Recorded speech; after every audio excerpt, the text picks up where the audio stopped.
ആ വിവേകും അഭേട്ടനും വന്നിരുന്നു. അവരൊന്ന് പുറത്തേക്ക് പോയതാ. ആകാശേട്ടന് ഒരു വിവരമില്ലല്ലോ, ഒന്ന് വിളിച്ചു നോക്കിയേ. ആകാശേട്ടൻ മാത്രമല്ല കലയമ്മയും വരണ്ടേ? അതെന്താ ആരും ഓർക്കാത്തെ? കലയമ്മ സമയത്ത് എത്തിക്കോളും. പക്ഷേ നിന്റെ മുഖത്തെ ടെൻഷൻ കണ്ടിട്ടാ ഞാൻ ആകാശേട്ടന്റെ കാര്യം പറഞ്ഞത്. ആര് വന്നാലും വന്നില്ലെങ്കിലും ഇന്നത്തെ നമ്മുടെ പാർട്ടിയിലെ ചീഫ് ഗസ്റ്റ് കലയമ്മ തന്നെയല്ലേ? അതെ, ആ ചീഫ് ഗസ്റ്റിനെ ഞാനും കാത്തിരിക്കുന്നത്. സിസിലിയെടുത്ത് എന്തിനാ കലയമ്മയെ കാത്തു നിൽക്കുന്നത്? നിങ്ങൾ തമ്മിൽ എന്താ ഇടപാട്? അല്ല, നിങ്ങള് പഞ്ചരത്നങ്ങളെ ഇത്രയും സ്നേഹിക്കുന്ന നിങ്ങളുടെ സ്വന്തം അമ്മ കലാവതി മാഡത്തിനോട് എനിക്ക് വലിയ സ്നേഹവും ബഹുമാനവുമാ. അതെ, കലാവതി മാഡം ആണ് ജീവിതത്തിൽ എന്റെ റോൾ മോഡൽ.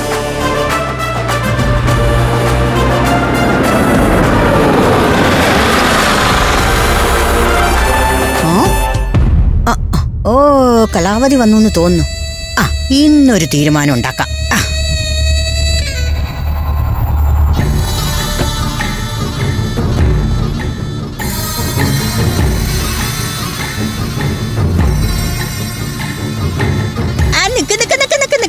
മാഡത്തിന് 100 ആയുസ. മാഡത്തിന്റെ കാര്യം ഞാൻ ഇപ്പൊ പറഞ്ഞതേ ഉള്ളൂ. ഇന്നത്തെ ഫംഗ്ഷന്റെ ചീഫ് ഗസ്റ്റ് മാഡം അല്ലേ? അതിന് അല്ല, എന്റെ നെക്ലേസിന്റെ കാര്യത്തിന് ഇന്നൊരു തീരുമാനം ഉണ്ടാവണം. അല്ലെങ്കിൽ ചീഫ് ഗസ്റ്റിന്റെ മാനം ഞാൻ കപ്പൽ കയറ്റും. നാട്ടുകാരെ പറ്റിക്കുന്നത് പോലെ എനിക്ക് മുക്കുകൊണ്ടെന്ന് പറ്റിച്ചു. സിസിലി, ഞാൻ നിനക്ക് തന്ന നെക്ലസേ സ്വർണം തന്നെയാ. എന്റെ കയ്യിൽ നിന്ന് കൂടുതൽ കാശ് അടിച്ചു മാറ്റാൻ വേണ്ടി നീ വലിയ കഥയൊന്നും ഇറക്കല്ലേ. പിന്നെ സ്വർണം വാഴക്കയാണ്. മര്യാദക്ക് എനിക്കൊരു സ്വർണ്ണ നെക്ലേസ് വാങ്ങി തന്നില്ലെങ്കിൽ മാഡത്തിന്റെ ആ പഴയ ഓഡിയോ ക്ലിപ്പേ ഞാൻ റിലീസ് ചെയ്യും. നീ റിലീസ് ചെയ്യാൻ പോകുന്ന ആ ഓഡിയോ ക്ലിപ്പേ എന്നെ ഒന്ന് കേൾപ്പിച്ചേ. ഇപ്പൊ കേൾപ്പിച്ചരാം. വയറ് നിറച്ചു കേട്ടോ.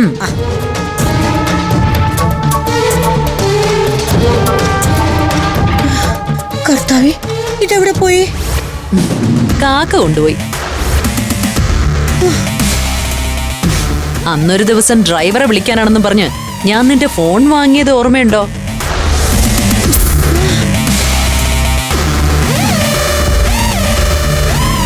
എന്റെ മൊബൈലിൽ ചാർജ് തീർന്നു. ഡ്രൈവറെ വിളിക്കാൻ ആ മൊബൈലൊന്നും താ. ഇത് ലോക്കാണല്ലോ. അതെ, സ്ട്രോങ് ആയി ലോക്ക് ചെയ്തിരിക്കുക. അത്രയും രഹസ്യങ്ങളല്ലേ ഇതിൽ സൂക്ഷിച്ചിരിക്കുന്നത്. ആ സ്ട്രോങ് പാസ്വേഡ് നീ ഒന്ന് പറഞ്ഞേ. 1 2 3 4.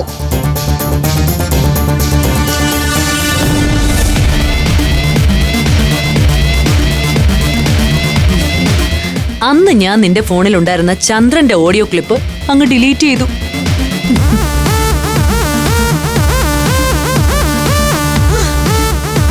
ചതിയാ നിങ്ങൾ ചെയ്തത്, കൊടും ചതി. ആ ഓഡിയോ ക്ലിപ്പിന്റെ പേരും പറഞ്ഞ് ഇനി നീ എന്നെ ഭീഷണിപ്പെടുത്തണ്ട. നിനക്ക് റിലീസ് ചെയ്യാനേ അങ്ങനെ ഒരു ഓഡിയോ ക്ലിപ്പ് ഇല്ല. മാഡം ഇത്രയും ദുഷ്ടയും ചതിയത്തിയാണെന്ന് എനിക്കറിയില്ലായിരുന്നു.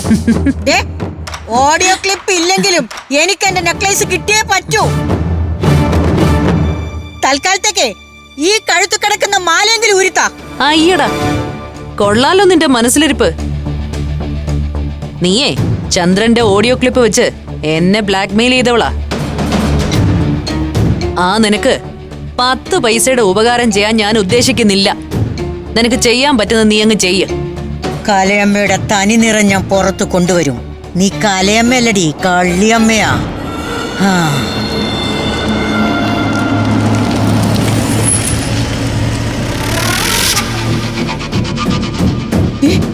ഈ നശൂലം പുറത്തു പോയിട്ട് വീണ്ടും വന്നോ മനുഷ്യന് മനസ്സമാധാനം കളയാൻ?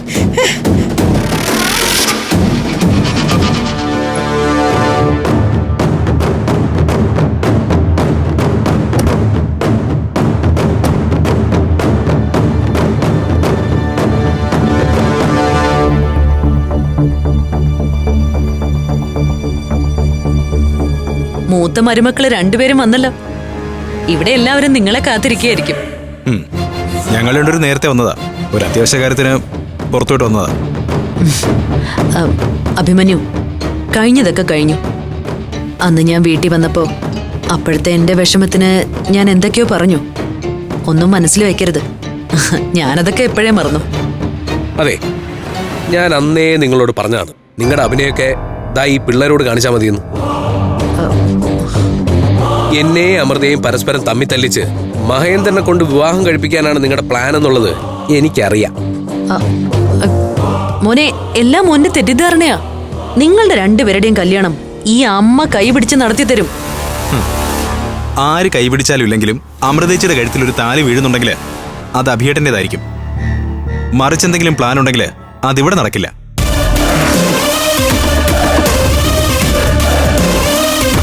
എന്റെ പ്ലാനുകൾ നടത്തിയെടുക്കാൻ എനിക്കറിയാം മക്കളെ. അമൃതയെ സ്വന്തമാക്കാമെന്നുള്ളത് മലർപ്പൊടിക്കാരന്റെ സ്വപ്നം മാത്രം. അഭിമന്യു, അമൃതയുടെ കഴുത്തിൽ ഒരു താലി വീഴുന്നുണ്ടെങ്കിൽ അത് മഹേന്ദ്രൻ കെട്ടിയ താലിയായിരിക്കും.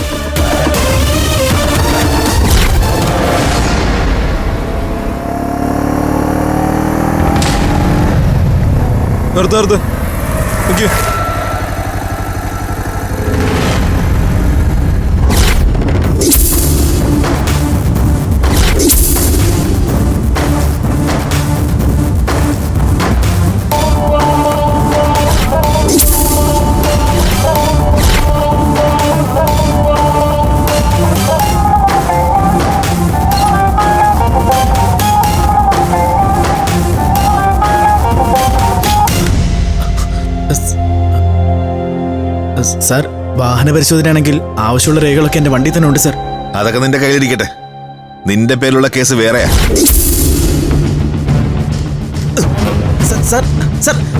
എങ്ങോട്ടാ സാർ? നിന്റെ അമ്മായിയുടെ വീട്ടിലേക്ക്. സാറ് കാര്യം അറിഞ്ഞാലേ എന്നോട് വരൂ അല്ലേ? അതെ, വഴിയെ പോകുന്ന ഒരാളെ അങ്ങനെ ഒരു കാരണമല്ലാണ്ട് പിടിച്ചോണ്ടാൻ പറ്റില്ലല്ലോ. പിന്നെ ഒരാളെ കസ്റ്റഡിയിൽ എടുക്കും മുമ്പ് പാലിക്കേണ്ട ചില മര്യാദകളൊക്കെ ഉണ്ട്. ഓ, സാറിനെ റൂളും ചട്ടം പഠിപ്പിക്കുകയാണോ? എന്നാ കേട്ടോ, നിന്നെ അറസ്റ്റ് ചെയ്യ. ചാർജ് വധശ്രമം. വധശ്രമോ? മനസ്സിലായില്ലേ? മഹേന്ദ്രൻ എന്നൊരാളെ പട്ടാപ്പകൽ നടുറോഡിലിട്ട് ദേഹോദ്രവം ഏൽപ്പിക്കുകയും അയാളെ കൊല്ലാൻ ശ്രമിക്കുകയും ചെയ്തു എന്നത് നിന്റെ പേരിലുള്ള ചാർജ്. ഇനിപ്പോലോ? അങ്ങനെ ഒരു പരാതി കിട്ടിയിട്ടുണ്ടെങ്കിൽ അത് അന്വേഷിക്കാനും എന്നെ കസ്റ്റഡിയിൽ എടുക്കാനുള്ള സ്വാതന്ത്ര്യം സാറിനുണ്ട്. അത് തന്നെയാ ഞാനിപ്പോ ചെയ്തത്. ഒരു ഫോൺ കോൾ ചെയ്താൽ പോലും നേരിട്ട് സ്റ്റേഷനിൽ ഹാജരാകുന്ന എന്നെ ഇത്രയും വലിയൊരു ഷോ ഓഫ് കാണിച്ച് അറസ്റ്റ് ചെയ്യേണ്ട ആവശ്യമൊന്നുമില്ല. ഓഹോ, ഞാൻ എന്റെ വണ്ടിയിൽ സ്റ്റേഷനിലേക്ക് വന്നേക്കാം. വലിയ ഔദാര്യമായി പോയി. ഞാൻ നിന്നെ വിളിച്ചത് നിന്റെ അച്ഛ വീട്ടിൽ സൽക്കാരത്തിന് പോകാനല്ല. വന്ന് വണ്ടി കേട്ടാ. ഇടാപോടാന്നൊക്കെ താൻ തന്റെ വീട്ടിൽ പോയി വിളിച്ചാൽ മതി. പോലീസുകാരോട് തറുതല പറഞ്ഞോടാ.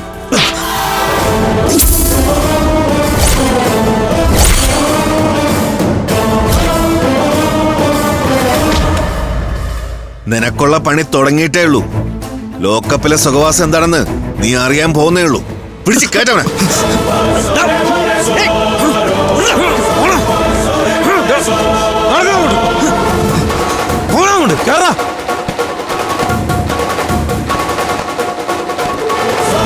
വണ്ടി ഇടും. ശരി സാർ.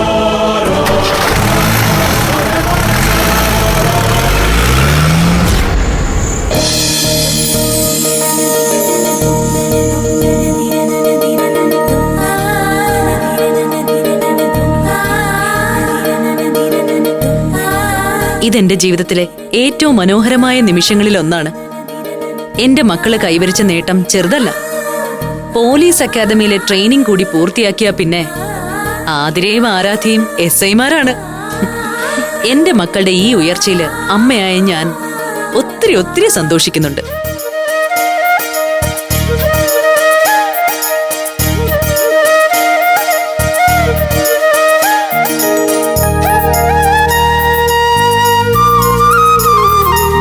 ഈ കേക്ക് മുറിച്ച് നമുക്കത് ആഘോഷിക്കാം. രണ്ടാളും കൂടി ഒരുമിച്ച് വേണം കേക്ക് മുറിക്കാൻ. വാ. കലേമേ, ഒരു 5 മിനിറ്റ്. എന്താ മോളെ? ആകാശ് ഇതുവരെ എത്തിയിട്ടില്ല. ഓ,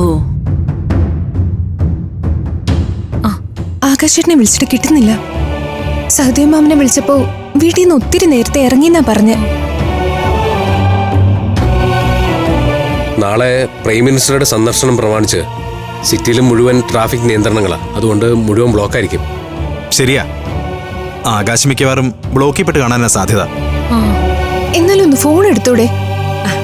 എന്നാ നമുക്ക് കുറച്ചുകൂടെ നോക്കാം. കേക്ക് ആകാശം കൂടെ വന്നിട്ട് മുറിക്കാം.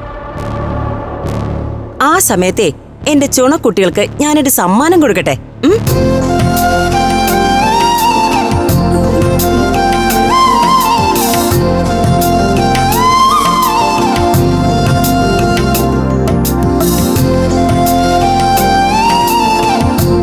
ഇതെന്റെ ആതിരമോക്ക്, ഇത് ആരാധ്യമോക്ക്. താങ്ക് യു അപ്പച്ചി.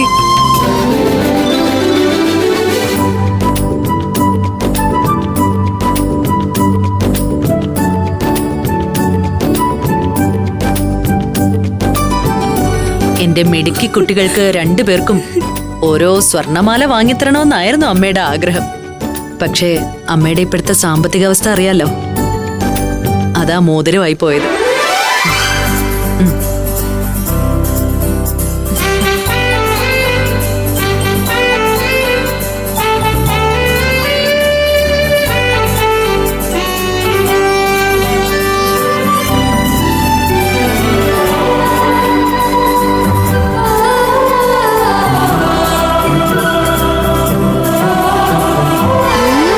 സ്വർണമാല വാഴയ്ക്ക. ആ മോതിരം കൊണ്ടുപോയി ഒന്ന് ഒരച്ച് കഴുകി നോക്ക്, അപ്പ അറിയാം. അമ്മയ്ക്ക് വരാൻ പറ്റാത്തോണ്ട് തന്നയച്ചതാ. നിങ്ങൾക്ക് രണ്ടുപേർക്കും ആദ്യത്തെ യൂണിഫോം വാങ്ങാൻ ഒരു ചെറിയ സമ്മാനം. വാങ്ങിച്ചോ. Thank you അഭിയേട്ടാ.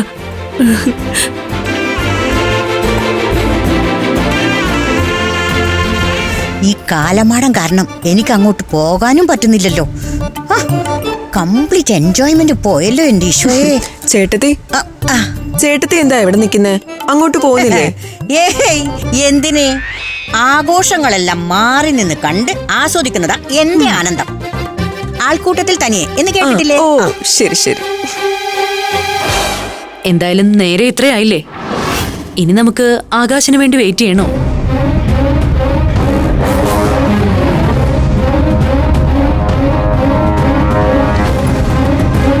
എനിക്കും പോയിട്ട് ഇത്തിരി തിരക്കുണ്ടായിരുന്നു. ആകാശ് വരുമ്പോ വരട്ടെ, നമുക്ക് എന്തായാലും കേക്ക് കട്ട് ചെയ്യാം. കേക്ക് കെട്ടി മക്കളെ.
വെറുതെ വിളിക്കണ്ടടി, അവനിപ്പോ പോലീസ് സ്റ്റേഷനിലെ ലോക്കപ്പിൽ കിടക്കുമായിരിക്കും. അവൻ എങ്ങനെ ഫോൺ എടുക്കാനാ? എന്നാലും ഇത് വലിയൊരു ചതിയായിപ്പോയി ആകാശേട്ടാ. ഇത്രയും നല്ല ദിവസമായിട്ട് എന്തിനാ എന്നെ ഇങ്ങനെ സങ്കടപ്പെടുത്തുന്നേ?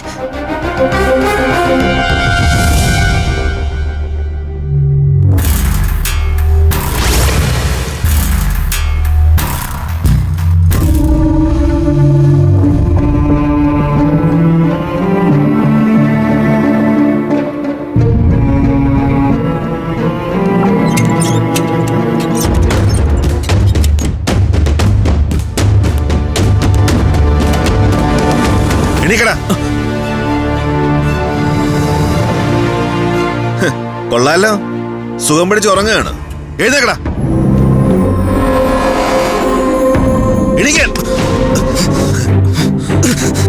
മഹേന്ദ്രന്റെ അച്ചാരവും വാങ്ങി എന്നെ തല്ലിച്ചത് മതി. ഇതിനൊക്കെ ഇന്നല്ലെങ്കിൽ നാളെ തന്നെ കൊണ്ട് ഞാൻ സമാധാനം പറയിപ്പിക്കും. യൂണിഫോമിന്റെ പോലീസുകാരനെ ഭീഷണിപ്പെടുത്തോന്നാടാ.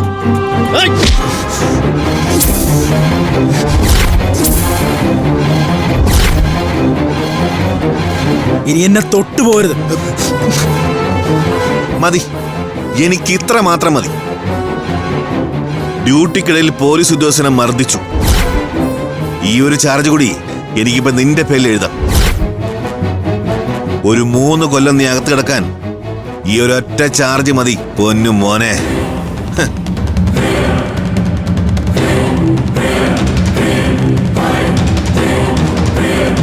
പച്ചവെള്ളം കൊടുത്തു പോരുത്. കാക്കിട്ടവന്റെ ദേഹത്ത് കൈവച്ച എന്താ സംഭവിക്കുന്നു ഇവരൊന്ന് പഠിക്കട്ടെ. ശരി സാർ.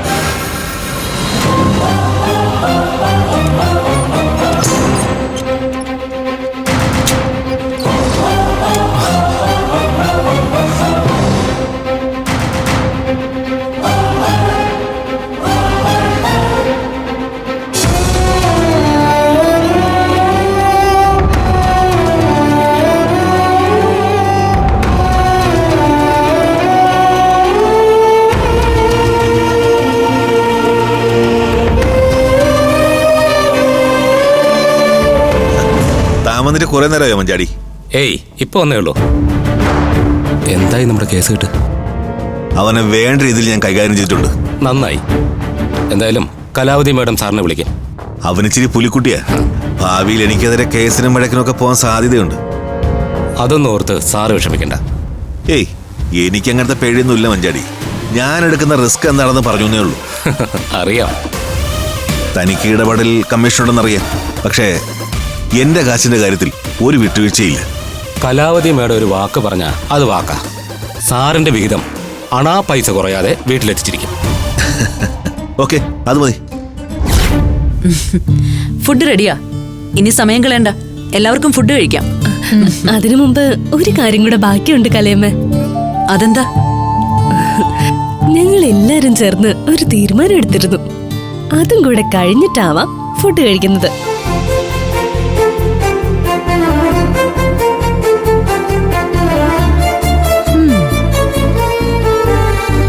അമൃതേച്ചിയുടെ അഭേട്ടന്റെ കാര്യം ഇനി ഇങ്ങനെ നീട്ടിക്കൊണ്ടുപോകാൻ പറ്റില്ലെന്നാ ഞങ്ങളുടെ 4 പേരുടെ അഭിപ്രായം.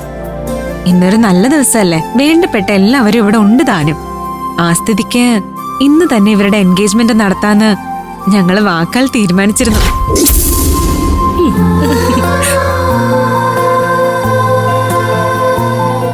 ഞങ്ങളെന്ന് പറഞ്ഞ ഇതങ്ങനെ പെൺവീട്ടുകാരുടെ മാത്രം തീരുമാനമല്ല.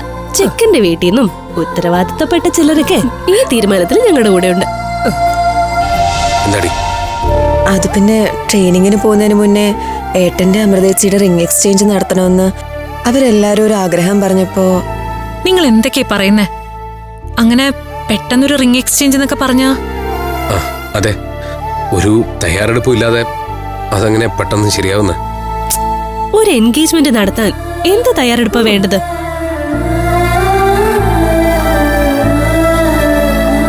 ഒന്നാമത് അനുഗ്രഹിക്കാൻ വേണ്ടപ്പെട്ടവരെല്ലാം ചുറ്റും ഉണ്ടാവണം. അതിവിടെ ഉണ്ടല്ലോ. പിന്നെ വേണ്ടത് 2 മോതിരങ്ങളാ. അത് ഞങ്ങൾ കരുതിയിട്ടുണ്ട്. അതെ, വി ആർ വെൽ പ്രിപ്പയർഡ്.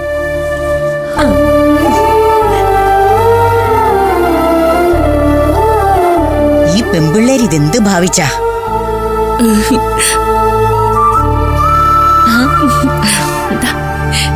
മക്കള് പറഞ്ഞത് വളരെ ശരിയാ. എല്ലാം കൊണ്ട് ഒത്തിരി സന്തോഷമുള്ള ദിവസം ഇന്ന്. ഈ മോതിരമാറ്റം നടക്കേണ്ടതേ ഇന്ന് തന്നെയാ.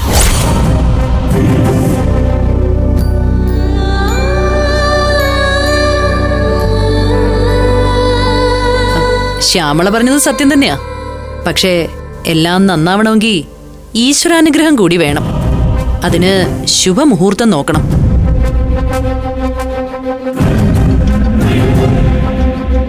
ഇതൊക്കെ പവിത്രമായ ചടങ്ങുകളല്ലേ, പിള്ളേര് കളിയാണോ? മനസ്സുകൊണ്ട് ഇവരെന്നേ സ്വയം വരിച്ചു കഴിഞ്ഞതാ. പിന്നെ എന്തിനാ ഇങ്ങനെ ധൃതി വെച്ച് ചടങ്ങുകളൊക്കെ നടത്തുന്നേ?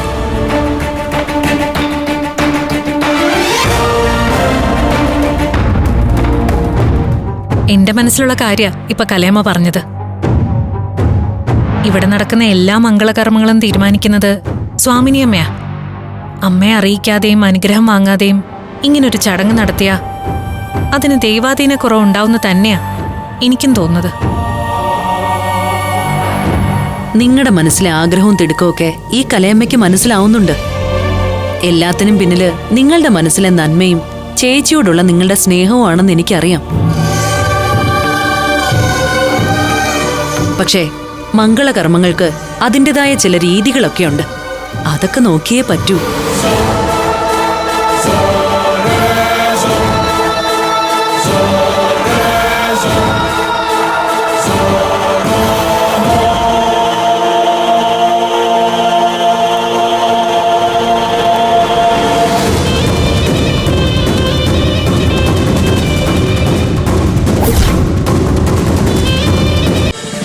ഫ്ലവേഴ്സ് ഒരുക്കുന്ന കാഴ്ച വസന്തം യൂട്യൂബിൽ പ്രേക്ഷകർക്ക് ലൈവായി കാണാം. ഫ്ലവേഴ്സ് കോമഡിയിൽ ജോയിൻ ചെയ്യൂ, ആസ്വദിക്കൂ.